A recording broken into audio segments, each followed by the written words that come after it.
Sebelum mulai, jangan lupa subscribe dan tekan tombol lonceng. Terima kasih. Selamat menonton. Ramai orang nak mula bisnes tapi selalu fikir kena ada modal besar. Tapi tahu tak, dengan RM100 pun boleh mula bisnes sendiri. Jom saya kongsikan 5 idea bisnes modal kecil tapi padu.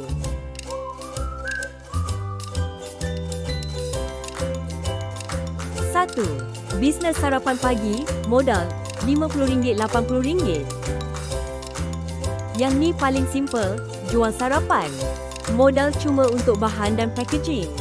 Untung boleh sampai RM30-50 sehari kalau konsisten. Jual stiker, label custom. Modal RM70. Kalau ada printer kat rumah, boleh mula buat bisnes stiker. Guna Canva, print dan potong, jual dekat Shopee atau IG. Homemade air balang botol, modal RM80-100. Air viral dalam botol, orang suka.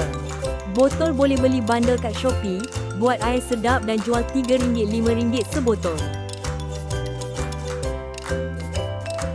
Servis lipat baju dari rumah, modal RM0. Tak perlu modal. Buka servis lipat baju, ramai mak-mak sibuk cari orang tolong. Charge ikut kilo atau jam. Boleh mula terus dari rumah. Jual coklat bowl kuih DIY, modal RM50-100. Cari barang dari kedai Eco, DIY atau Shopee, susun jadi bowl kuih. Jual masa birthday, graduation atau gift surprise. Terima kasih kerana menonton. Semoga 5 idea bisnes modal kecil ini memberi inspirasi untuk langkah seterusnya. Sampai jumpa di video seterusnya dan selamat berbisnes.